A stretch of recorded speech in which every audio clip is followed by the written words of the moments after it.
All right. Okay. Hello, everybody. So this is a part of our cleaning success series, and I want to introduce Jon Margalit. Correct? I got your. I always say your first name, and I don't say your last name very often. Jon is the owner of Happy Home Helpers in Las Vegas, and we've had the pleasure of working with him and seeing him grow his business from basically zero to $8 million business in like 1 year time, which is just amazing to watch, especially with the relative little experience in the space. He's an amazing savvy businessman, but really has figured out a lot in a short period of time. And it's been inspiring to watch, especially with some of the health stuff that you've gone through and everything. And I've just really enjoyed working with you and have really just been fun helping you go through this process. So basically, we just want to share with other people some of the stuff that some of the challenges, some of the great takeaways and things that have gone through that process. So, basically marketing, operations, people, sales, those key things that all kind of work together to make a growing, healthy business. So basically, why don't you tell people kind of where you're at now, and then we'll kind of go backwards a little bit and talk about how you got there. Sure. I think we've completed we're about 16, 17 months in now, since we started. And I think this month we're on track. It's April 21st right now, and we're on track to do about $75,000 in gross revenue and top line revenue this month. It's been quite a journey. And in order to get to that point, we had started back at zero, of course. And when we started, we started with you. And at the time, from zero, you go through this sort of dilemma about the chicken and egg thing, right? Do you get cleaners first? Do you get clients first? What do you do? And my answer to that is very simple. Always get clients first. Always worry about who's going to be paying the business first, because cash flow solves all the problems. And then if you can create incredible demand for a service, in other words, get a bunch of customers, you will have plenty of cleaners lining up to fulfill that service request for a good wage, right? So always customers first, customers, sales, cash flow, get the money in. If you have a lot of money, you can pay people well, you can do a good job. So that leads us to today.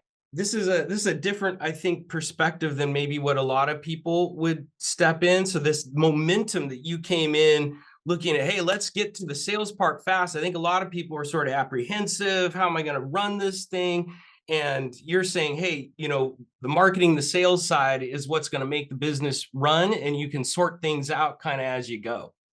Yeah, it's funny you mentioned that, because having previous experience as a business owner, operator, not in the cleaning business, but other types of businesses, what I did was I actually sort of did my approach was, I think, backwards, or I reverse engineered it sort of with my sales training and experience, because I come from a corporate world of teaching people how to sell over the phone.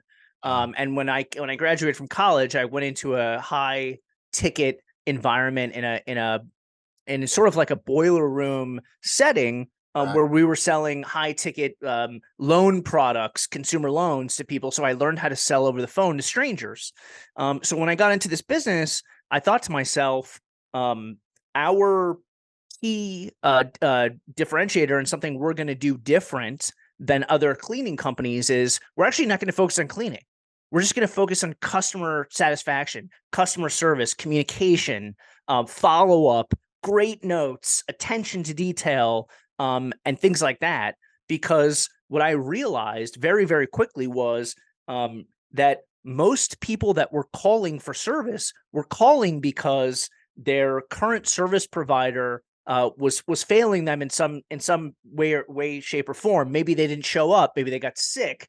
Maybe they raised their rates, whatever it was. But the most common answer I kept getting from people was, "You're the only one that answered the phone when we called."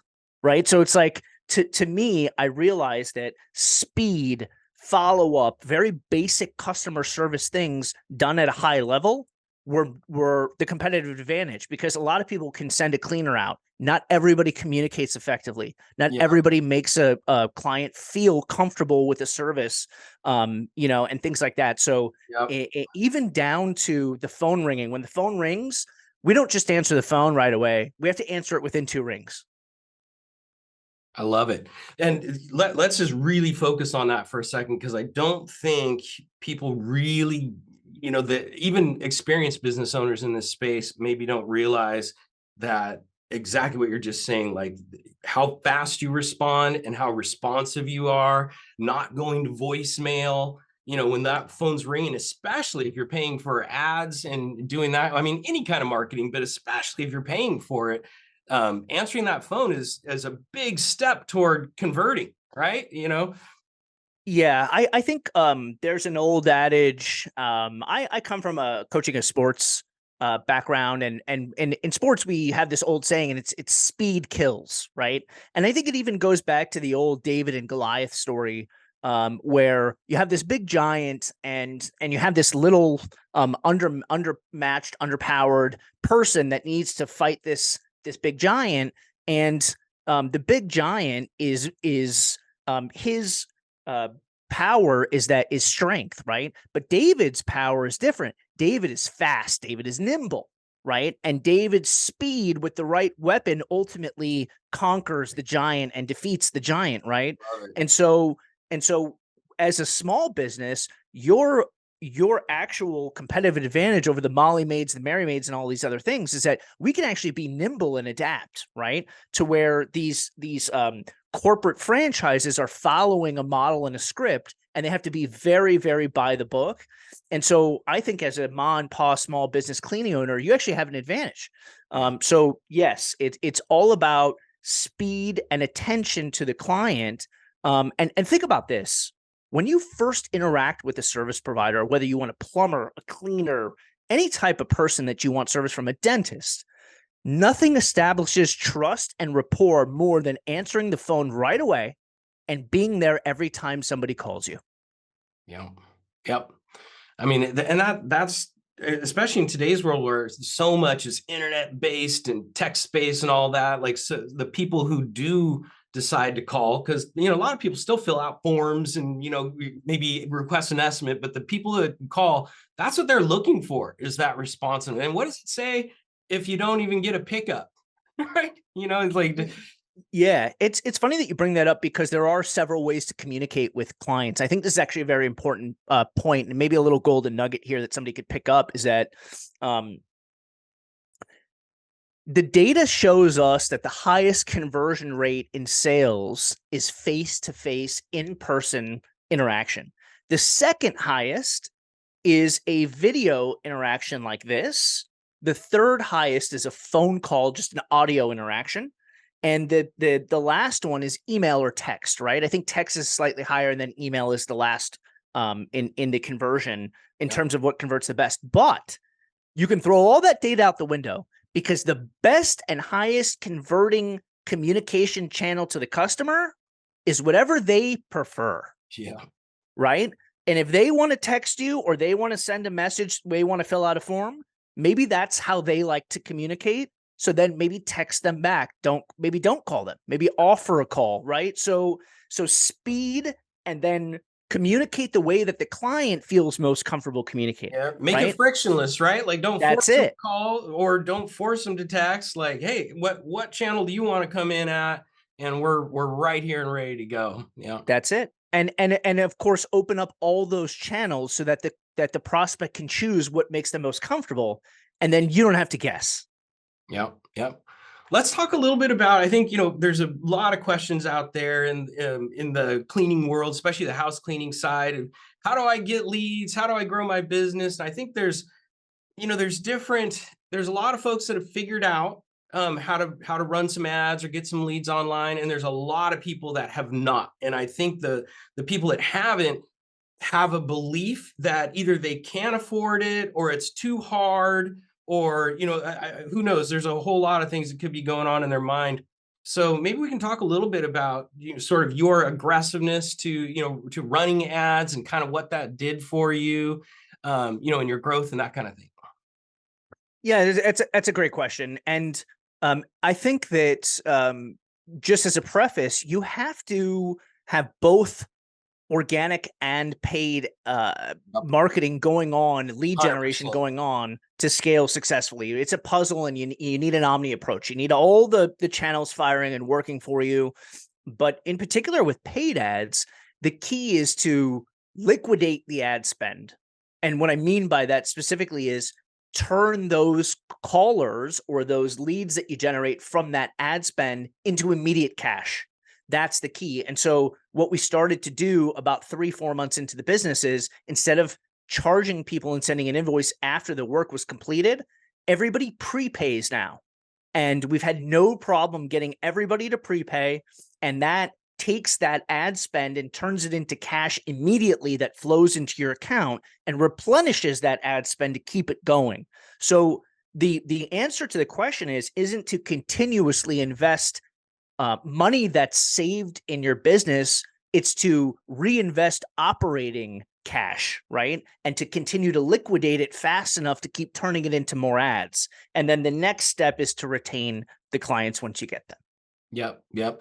And there's a couple other little pieces that I've kind of become more and more aware of is really factoring in that ad spend money and knowing what it costs to generate a lead online, and then making sure that you're charging enough.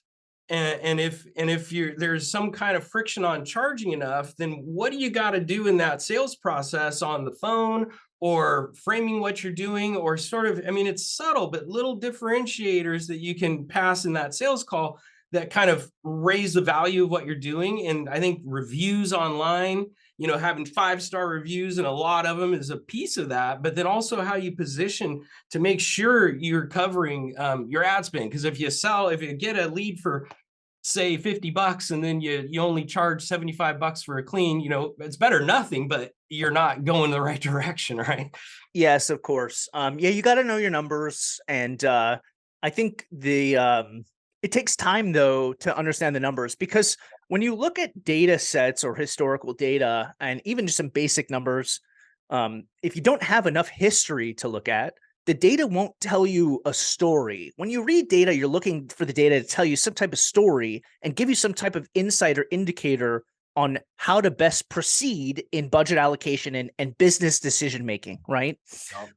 So for newer people and for us, even 18 months in, I'm just now making better decisions based on my historical data, because now I at least have over a year to look at, right? And so to I think that the answer to this question, or what I would recommend to people in order to scale their paid ad spend, is from the beginning, get very dialed in on your tracking.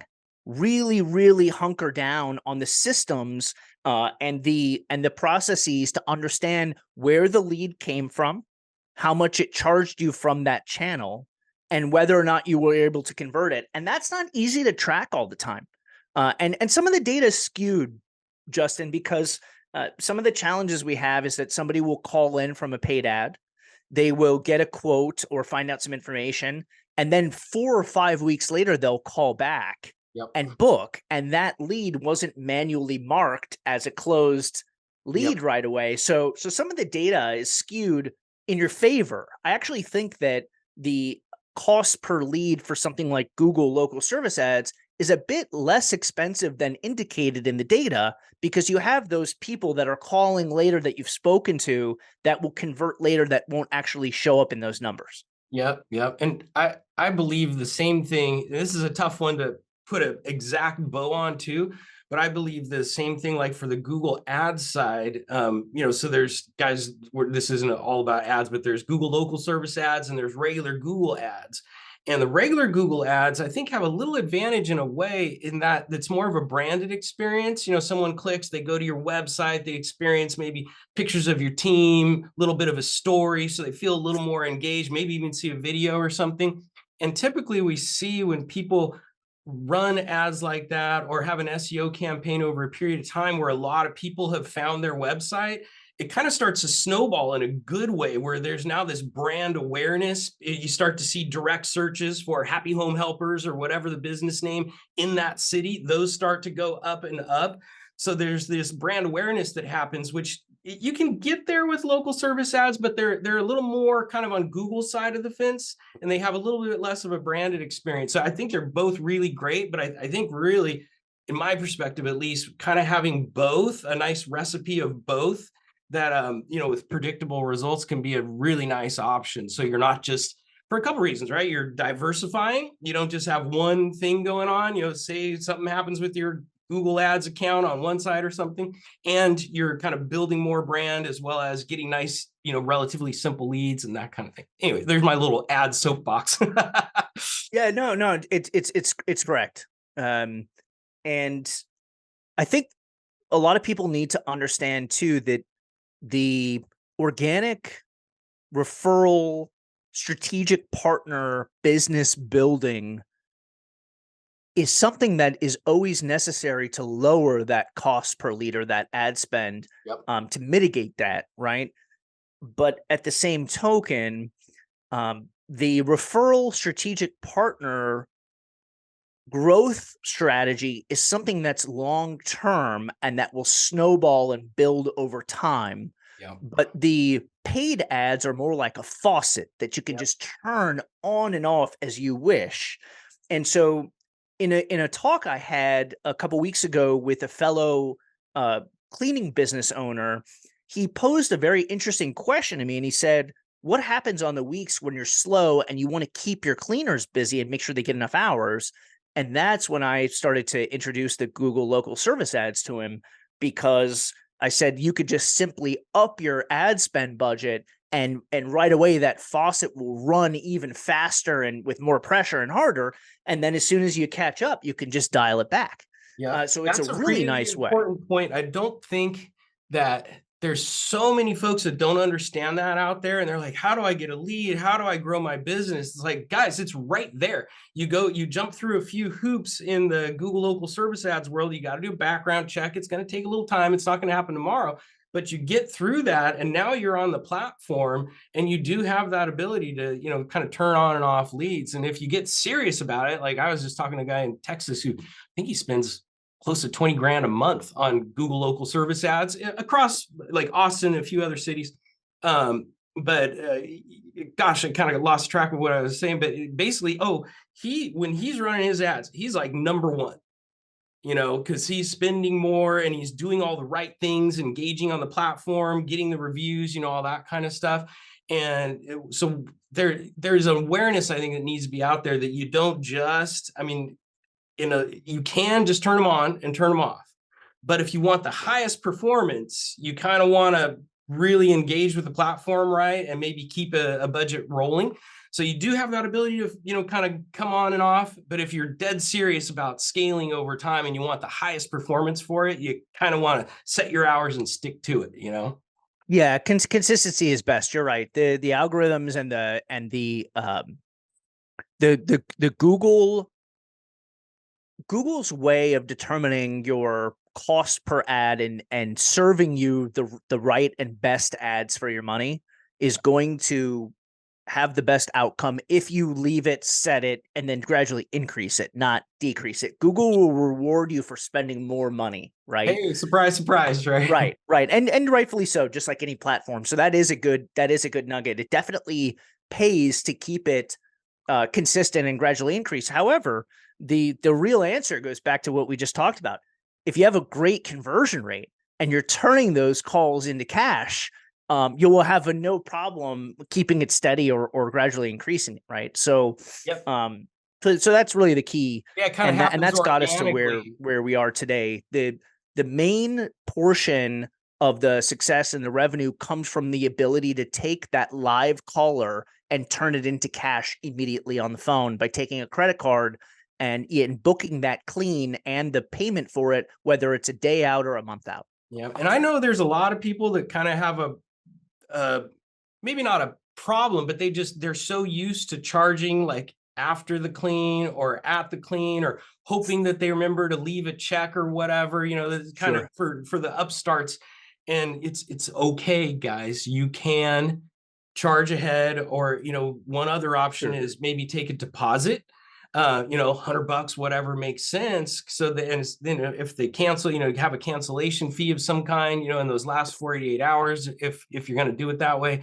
You have a couple options, but I mean, like John's saying, you absolutely can charge for the clean, right on the phone and get it on the calendar.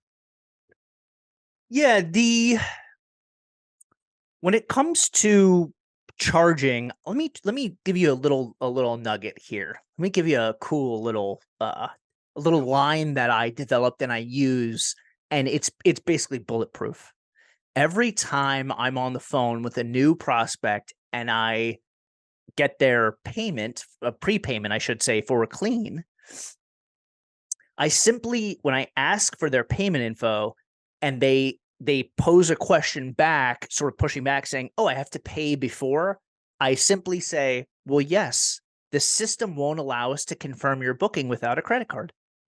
And I put it on the software. I make it seem like it's out of my control. And I make it seem like it's so normal and commonplace that everybody does it. Like, what are you crazy? You're not going to give me your credit card? Nobody comes out without a credit card. It's like this. If you just act like it's so normal in the way everyone does it, people just fall in place. If Yeah. if you start to say, well, maybe we could do a deposit for $100, and you start to try to make them more at ease, all that does is break more trust. If you're very adamant about how your solution is extremely safe, refund guaranteed if anybody cancels or reschedules or anything, that you're fully accommodating, people will just give you the credit card right away. And if you just simply say, well, of course, the system won't allow me to verify and confirm your booking without a card, everybody will give it to you right away. I've never not gotten a card. Fantastic. And you've done thousands of cleans with, I would like to screen share just for a minute at some point in our talk, just for 10 seconds, to actually show my revenue for 2022, the first year we worked together. I'll actually just pull open my screen and pull back the curtains and show the report that says all of 2022 revenue is our first year in business, with your guys' marketing behind it.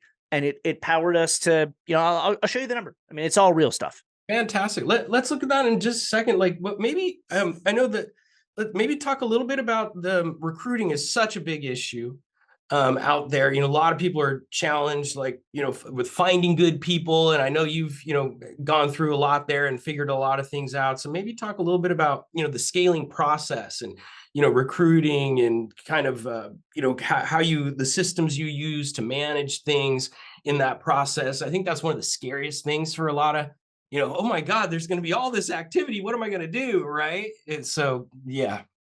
Yeah, the key to being successful in scaling the hiring process and getting really good talent and cleaners on board is twofold. One is setting up the right questionnaire and qualifying process for your for your online advertisements.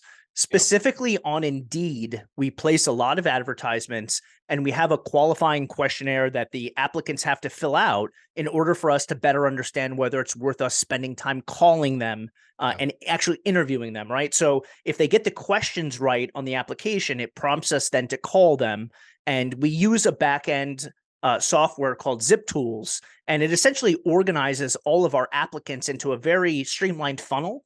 And it shows us who qualifies and who doesn't, so we can very quickly and efficiently interview the ones that qualify to see if they're going to be a good fit for our team. Awesome. Awesome.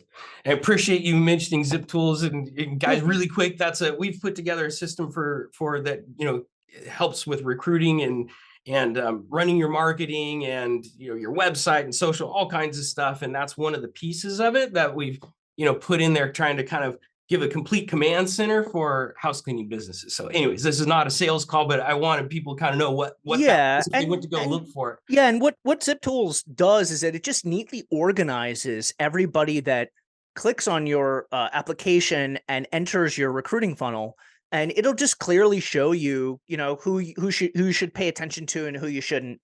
It's very, very simple, and then it'll give you their contact information and application if they submit one and things like that attached to the file. But the key really there again is speed.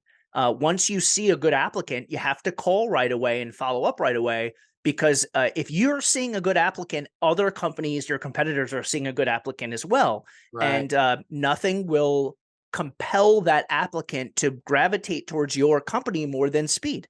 If you react to them fast and let them know that you feel that they're a valuable asset and you want their attention, they're going to give it to you first if you call first.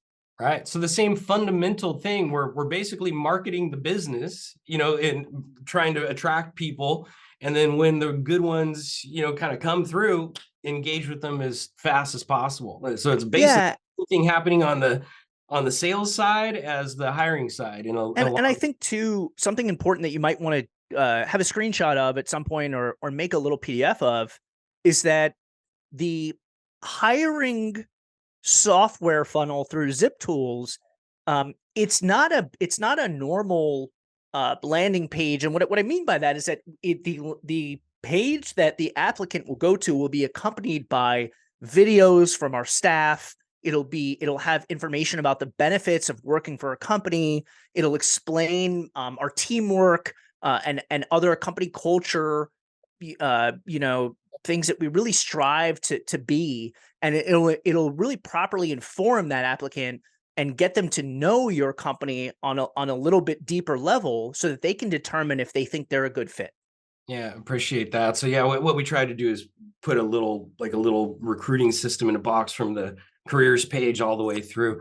But I think the growth part. So when you started running ads pretty aggressively, and you needed to hire people pretty darn quickly, right? So you've got these leads coming in the door. I imagine, one hand you're answering sales calls, and the other hand you're like, how do I hire people? So kind of how did you sort of manage that process? I mean, really just straight up, just putting the job applications out there, getting people in the door, sort of like, I would guess you were probably having to hire 2 people a month or more maybe more in the process. Well, a lot more because of the churn. Right. So here's the key. When you deal with, you have to, as a cleaning business owner, you have to really understand the makeup of a blue collar worker. These types of workers at any company, which may be exactly the business owner, and I think of myself, even though I do digital stuff, I feel like a blue collar guy. I'm blue collar guy. You know what I mean? Yeah, exactly. If you look at what I started to do was try to understand the history of where the employees came from, how they ended up here, and what their goals are. Yeah. And what I've realized is that a lot of the applicants that are coming into my cleaning business are people that used to work minimum wage jobs at Walmart, Starbucks, other places that offer employment on a wide scale, right? Yep. And what happens is that these blue collar workers get very conditioned to hourly wages, and they start to base their self-worth on how much they can make per hour. Yeah. And I started to understand that very, very well, and I decided to flip it on its head. And here's what I did. Here's was the real turning point in delivering amazing service consistently. I took my 3 best cleaners and I put them on salary. And here's the funny thing. The salary ended up costing me less per clean than the hourly did. Wow.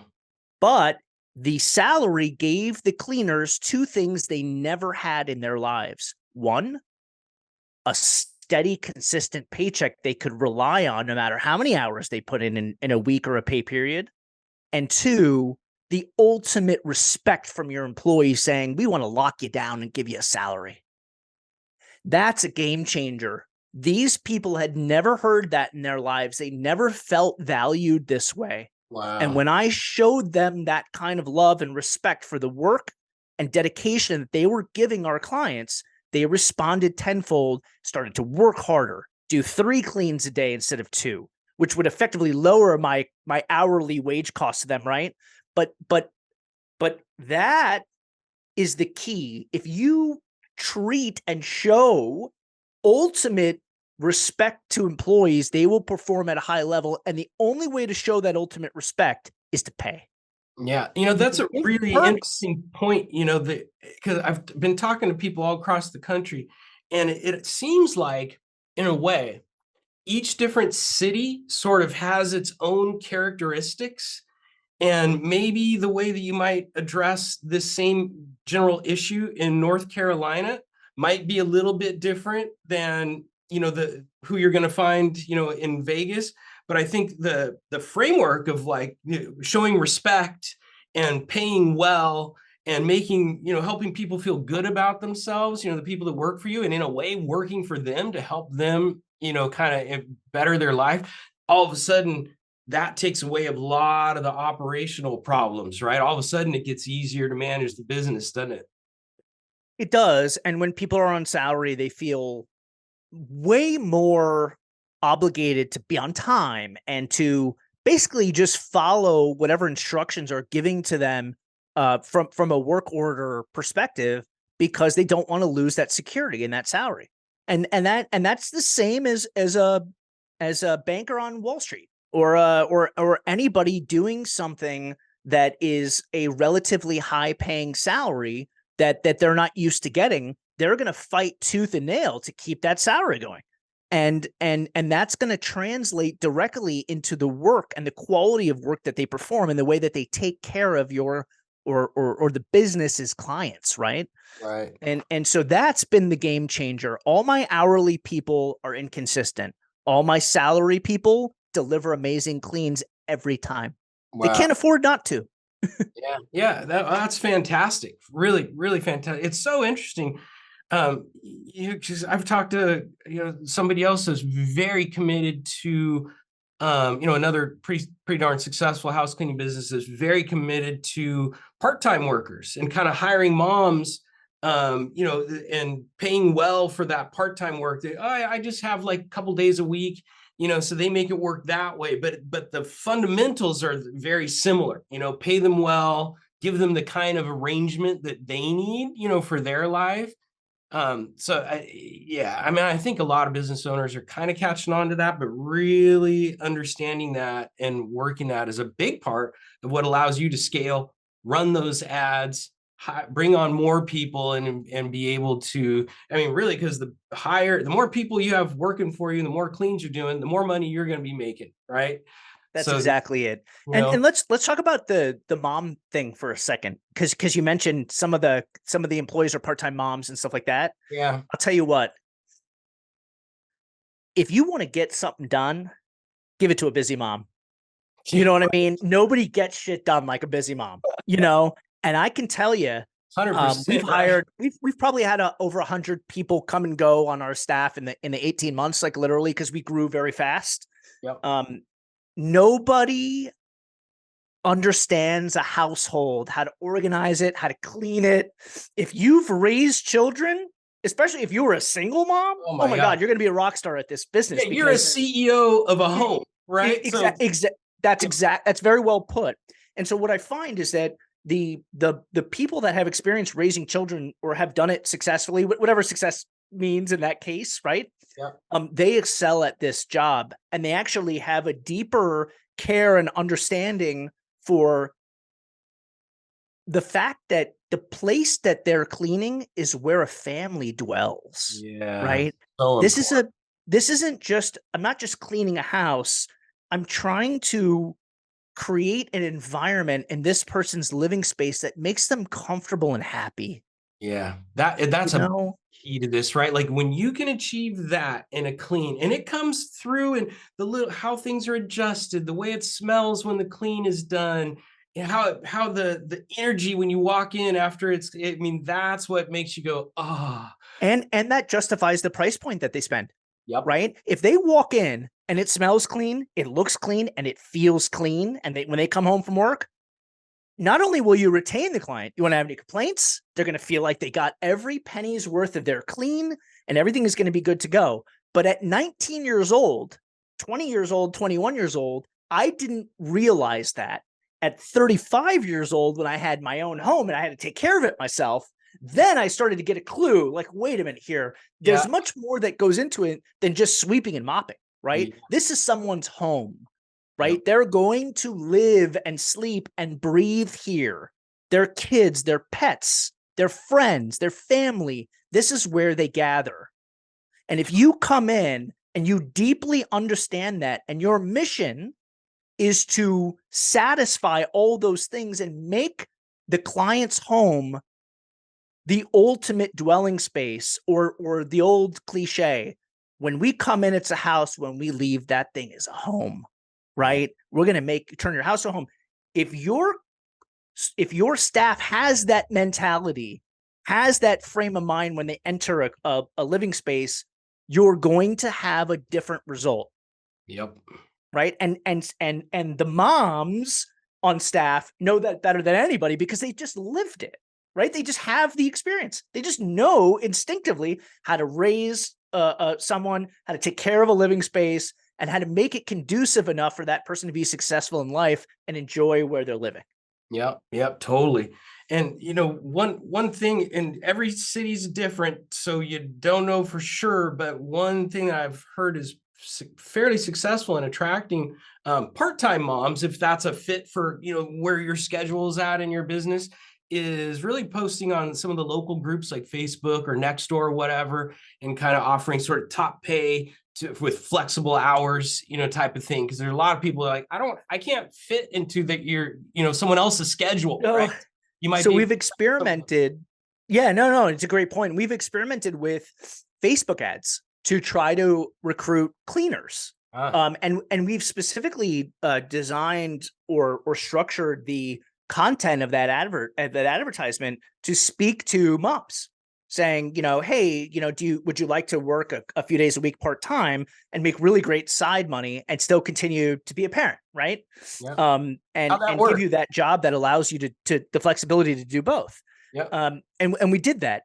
The only challenge, and what I would say, I will push back on that a little bit in the sense that it didn't really work that well, is because of the search intent behind the whole process. What that means is that if somebody's looking for a job on Indeed or any type of platform where you place your advertisement, the likelihood of that person being a good fit is higher because they're searching criteria that fits the type of job they want and all these different things, right? As opposed to hitting somebody with a cold ad, disrupting their scrolling pattern of them looking at their niece's graduation pictures or whatever, and then saying, hey, would you be interested to make some side money and do this job?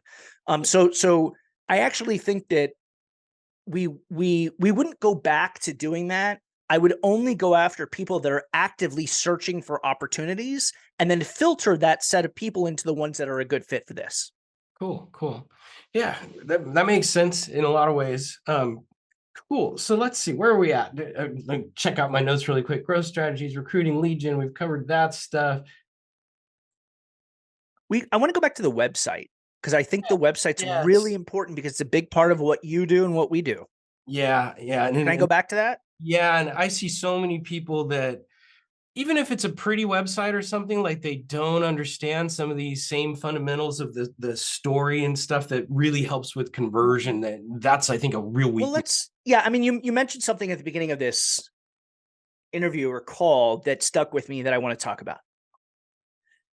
You mentioned something about, if I remember correctly, what you had said.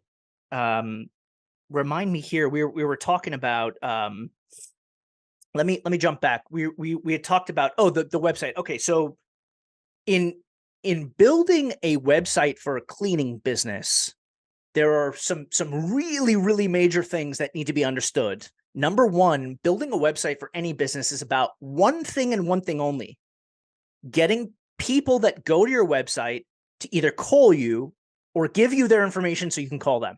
That's it. A website is for two things: to inform and to generate a lead. And if you don't have those two things in mind, When you build the website, you're not going to get those two things as the outcome, right? As the results. And so one of the things you'll notice about our website, which you've crafted geniusly, is that every page on the website is centered around a lead capture form. It's at the top, it's at the front right center of the hero image. And as we call it in the graphic design world, we design it to be a violator, which means that it's spilling into the hero image so that the eye goes right to it on every page. It's the focal point of every single web page so that whoever's on your website knows and understands that what their intended action is to give you their information, right? Yep. And really quick, because so many people in the cleaning world, want to feel really good about their website, and that's totally cool. And he's saying this, and it sounds kind of cold in a way, but it's totally true. But the other part of it is you want to have like authentic pictures of you and your team. And this is what so many people skip, and they do stock photography or whatever, right? And when you tell your story blended with those good conversion elements, now you've got something that will actually turn the wheels and help you grow your business. So let's go back to that. And when I talk about the two main elements, one being to capture information from a prospect and two, to inform, let's talk about the inform part. And the best way to inform is to explain clearly what your services are and what the outcome of your services will be. And two, this is probably the even more important, believe it or not, your story and how human you are. Yep. Because when people go to your website, not only will they discover your reviews, which is your social proof, but if you have an about page that has a picture of you, or you and your family, or you and your pets, or all the above, and you explain to somebody in a very short story about you and your business, why you exist, what your mission is, and how you're here to serve your clients, when they call you or you interact with them, they're already in their minds made a pre-decision to go with you, right? So the appearance, the setup, and the content of the website is so key to priming that lead and tying back to lowering the conversion rate of those LSA calls or cost, any type of lead that comes in. Yeah, if somebody's predisposed to do business with you before they even call, your 30-40% closing rate is going to go up to 50-60 immediately, right? Yep. Because you don't have to tell your story or establish that trust. Your content on your website has already done it for you. Yeah. If anybody wants some examples and ideas, go to happyhomehelpers.com and just check out his website and note a couple things. What's on the homepage? How does it make it clear what they do and tell a little bit of a story and warm people up, and then look at all the services listed. That's a combination of really good user experience so they can see all the things that you do, but it's also what Google wants to see. Like, say for you want to land more Airbnb cleanings, for just one example. So guess what? We have a page that talks about Airbnb cleaning, and guess what? You get traffic from it and you get leads from it. So, what a lot of people do is put all their services like on one page. So this isn't about getting all into that, but just to plant a seed of what needs to happen here is like, hey, you need to really tell your story, your services, who you are, and then do a really good job making it easy to contact you. That's it. Yep. And do it fast, and you'll be ahead of the game. Speed kills. Yeah. Love it. Thanks. Gosh, I'm trying to think, are other critical things? I mean, I know you kind of gravitated toward Jobber. That's something we kind of, moved towards when you were getting a lot of stuff going on. There's a whole lot of softwares out there that you can use for that kind of thing. What other systems or processes do you find that were just absolutely necessary to deliver, quality? Yeah, I think one of the most important software systems we have in place is Slack. And Slack allows us internal and external communication, more so internally with the team, to make sure the notes are right and every detail of that clean has been executed. Yep. But more so our best clients, especially the ones that have multiple properties in our Airbnb clients, we have them on Slack too. on private channels. And that allows us a streamlined communication platform to iron out any guest issues, supply issues, or anything like that we have to deal with during the cleans. But I would say that giving your staff and your clients the ability to get in touch with you very quickly and easily is the key to keeping them happy. If they have to call you every time something happens or email you every time something happens and then wait for a response, chances are that level of service in their minds will deteriorate. But if they have instant access to you at all times on an application like Slack, then they feel like they're being heard in a timely manner, and you'll never have a problem, even if you can't deliver. It's funny when you get asked something of a client, if you respond immediately in seconds and tell them no, they're still okay with it because you responded really fast. If you wait to respond and you keep them waiting and then you say no, then they're mad. Yeah, it kind of screws up your flow of your workday. But let's make that really clear. So what you're talking about on the Slack side isn't just, some homeowner. This is folks that like have multiple, in Las Vegas especially, there's people that own multiple Airbnb properties, and you kind of stumbled into finding, hey, this is a really good opportunity. Especially because you can get in with one that owns 9 properties or 20 properties or whatever. So you kind of treat that as almost like a property management sort of relationship. And then I think you also have gone after some property managers. We were talking about that. I loved your approach to that. Yeah. And let's talk about the Airbnb business for a minute. There's something that the cleaning business owner has to understand and realize. Airbnb clients are not B2C clients. Right. B2C clients are primary residence clients, defined as people that live in the home that you're providing service to, right? Yep. B2C, business to consumer, everybody. Business to consumer, B2C. That's what that acronym stands for. Now, if the primary residence customer, the Jane and John Smith that live in their home with families, pets, maybe alone, whatever, that's one type of buyer persona. That's one type of your customer. That's a business to consumer relationship.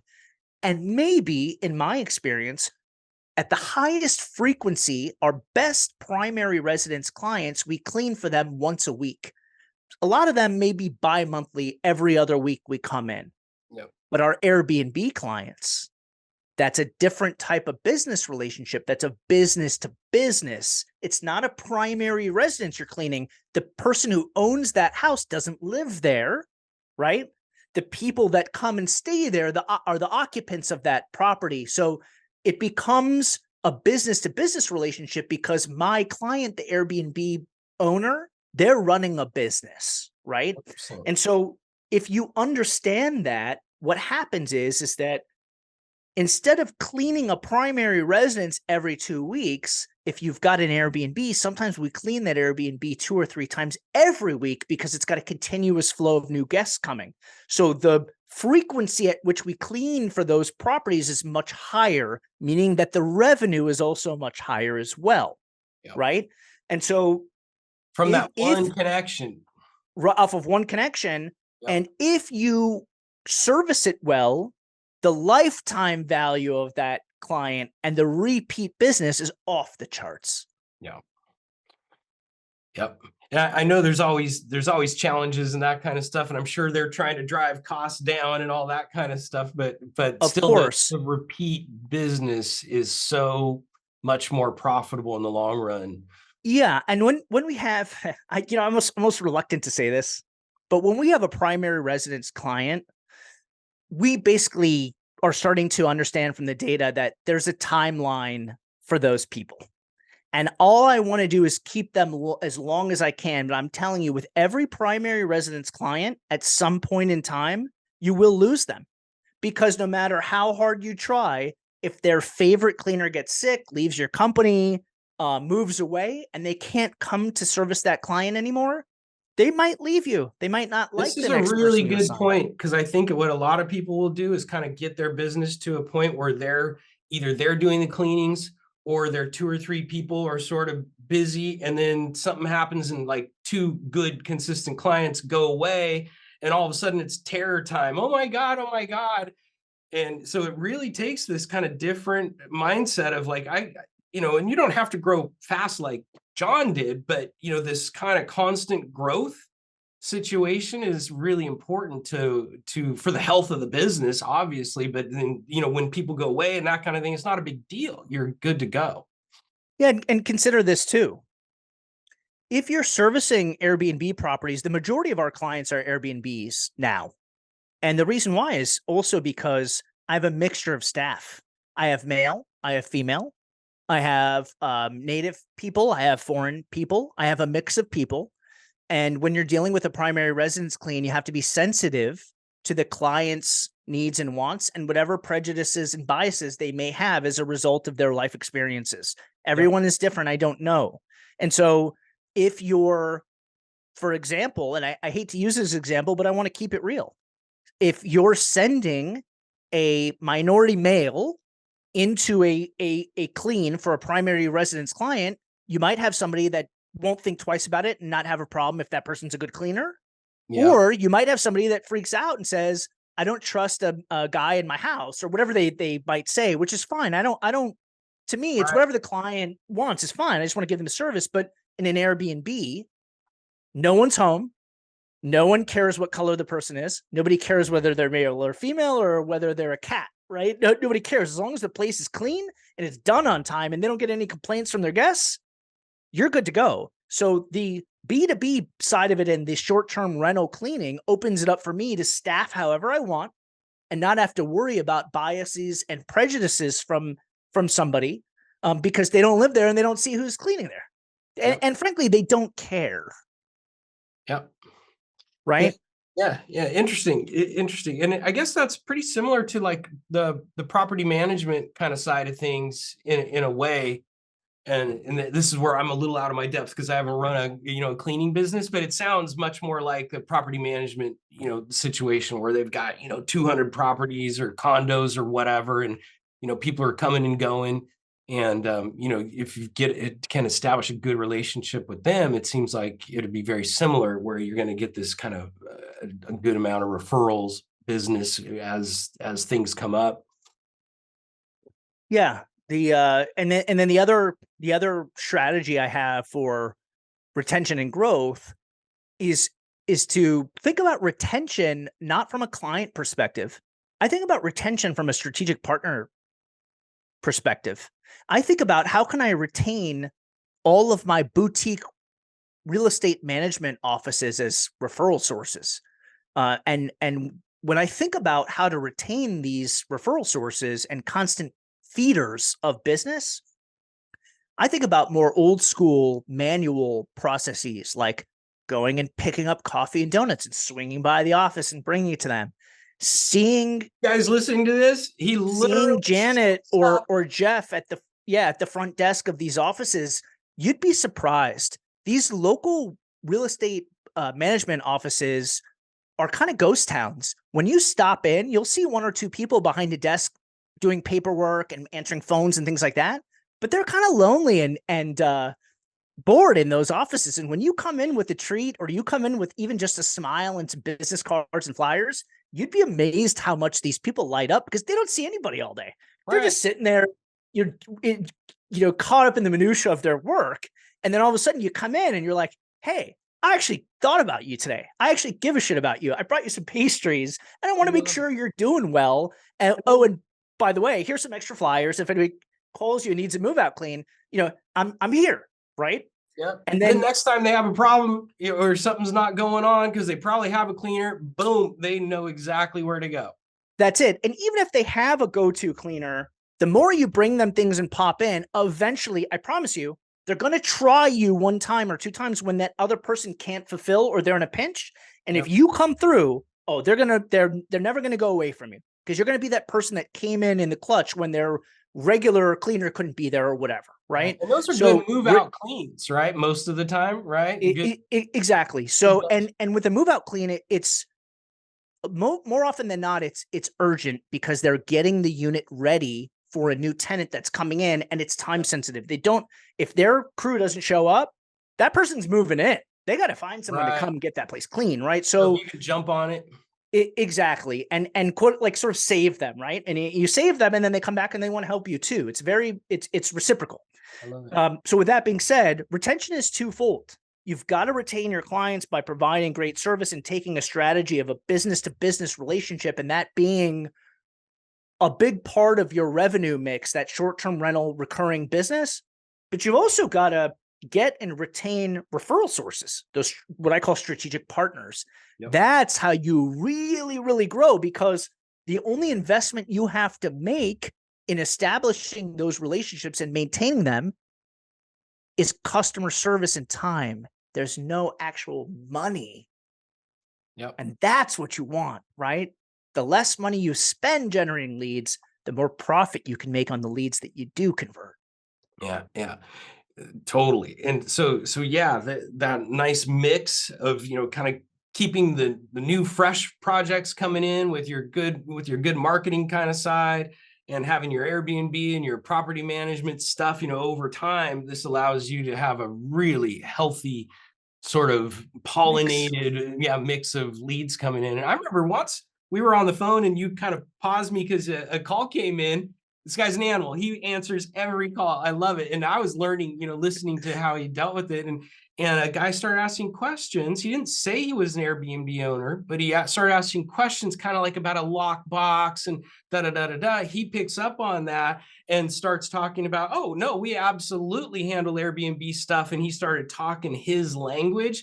And all of a sudden that conversation changed from just a little onesie twosie kind of, can we get this fixed or cleaned real quick, to, hey, yeah, I've got multiple Airbnbs, so those leads can come in, from your regular channels.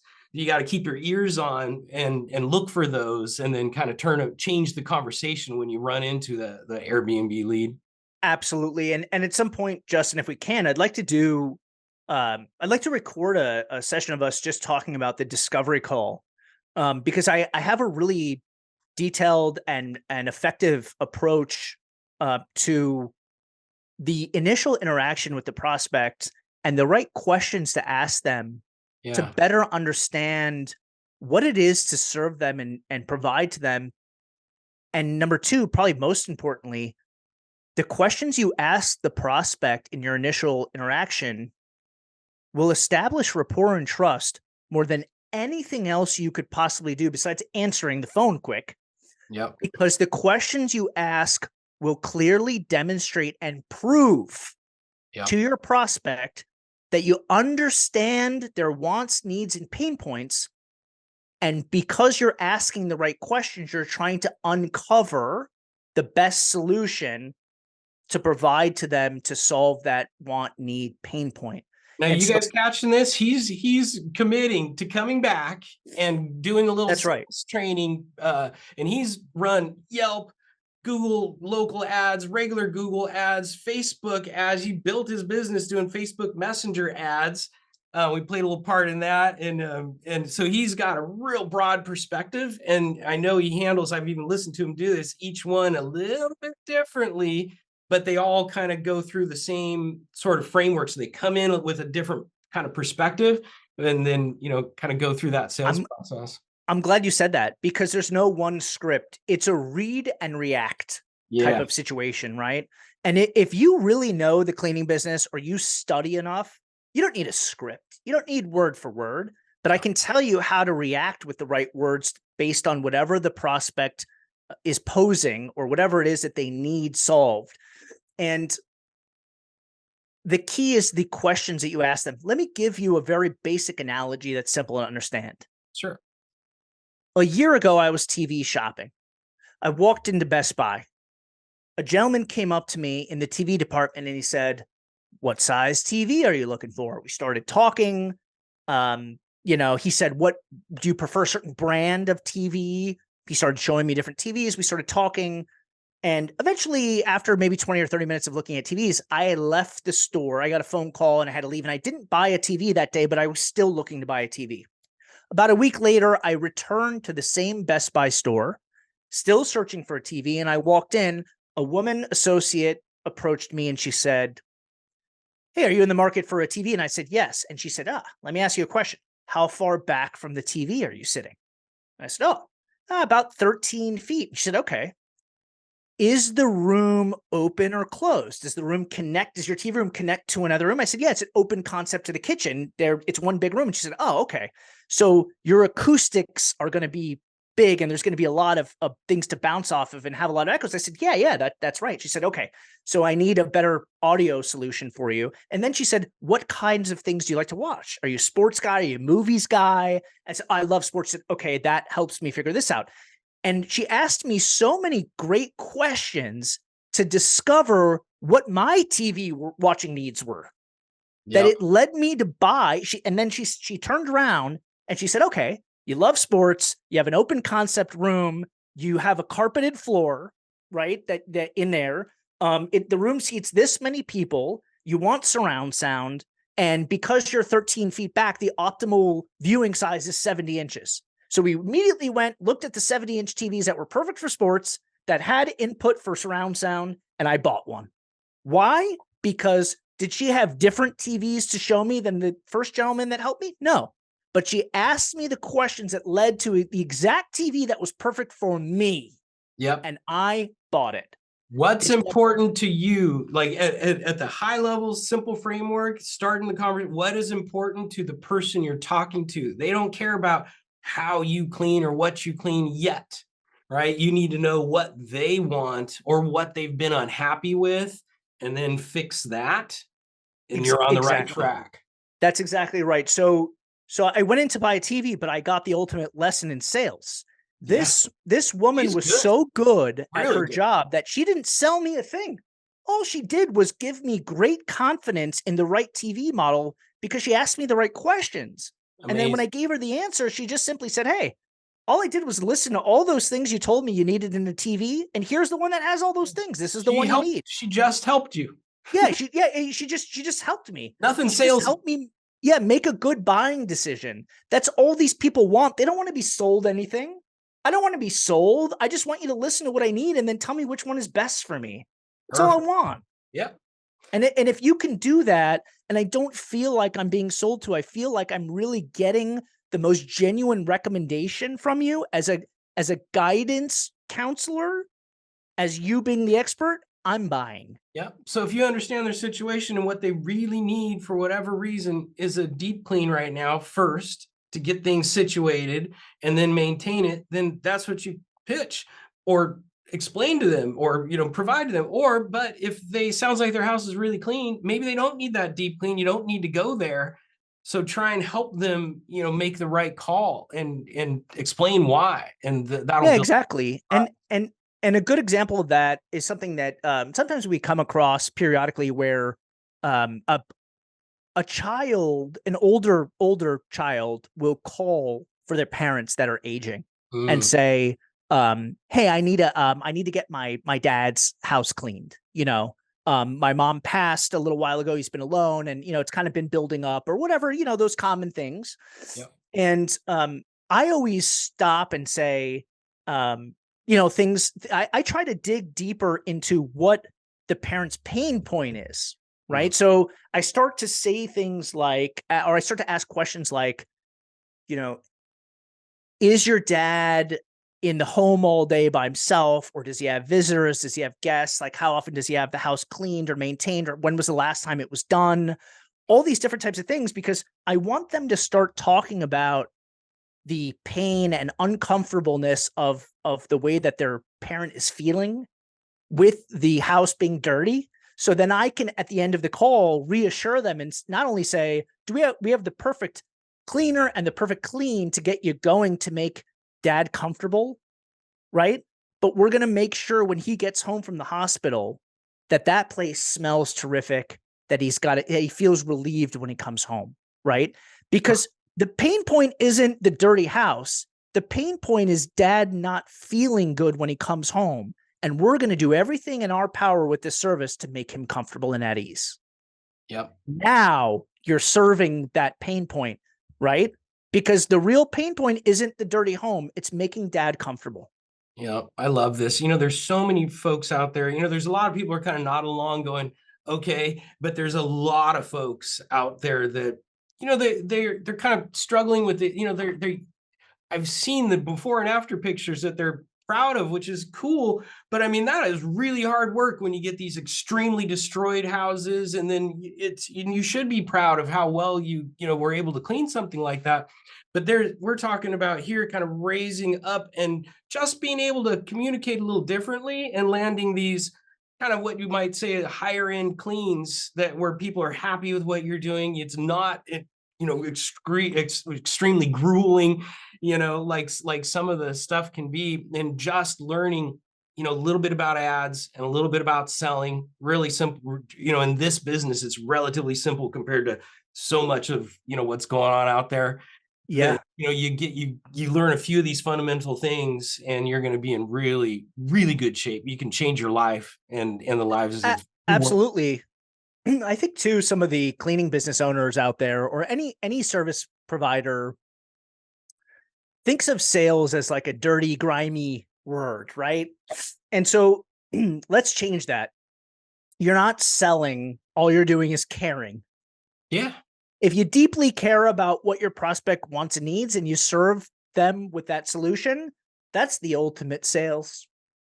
So forget sales. I love it. I love it. Yeah, forget sales. Just care. That's it. Just give the ultimate care and you will succeed. I love it. I love it. So I think this is probably generally a good length. I think we've covered a lot of really important stuff for people. And I hope that folks kind of pull some real good nuggets and ideas out of this, and are able to really change stuff up and get some great ideas. So I'm excited about that. And I really appreciate you coming on here. And I know, hey, so I know that you've gotten interested in helping other people with some of the stuff we've been talking about, maybe on the coaching side and that kind of thing. Well, why don't you, just kind of quickly talk about what you're doing on that side of things? I know it's just kind of something sort of getting started and developing. Yeah, no, I'm glad you asked. We've taken all of the lessons that we've learned in the last 18 months or so, all the systems and processes that we've refined and scaled into money-making machines.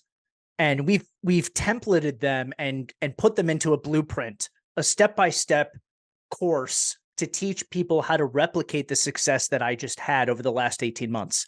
It's literally a step-by-step blueprint of how you can start and or grow a cleaning business to the $50,000, $60,000, $70,000 a month range. It's very, very powerful stuff. It's in development now, and it will be available soon. And this is something that Justin and I have been collaborating on, so that way, whoever engages or wants to take advantage of this knowledge and this power can get two sides of the coin here. They will get the software and systems to actually execute and implement all the strategies, and then they will get all the strategies to plug into those software systems to actually make the money. Yeah. We both really have a passion for helping people really transform. I mean, ultimately, that's, what I want to see is people kind of go from, I love the underdogs. I've kind of always been an underdog, kind of come from here and move up in the world and kind of get some freedom and some decent money, and for some just good hard work and helping out, who works for you and stuff. So yeah, we've done a lot of, we've built a really what can function as a whole marketing system that even also has invoicing and stuff in it. So I mean, it can be a complete kind of clean. It's a business solution. It's a complete business center out of a box that ZipTools is. It really allows you to have a centralized customer resource management system, billing system, recruiting system, all in one dashboard, all in one centralized place. You can run the whole business out of it.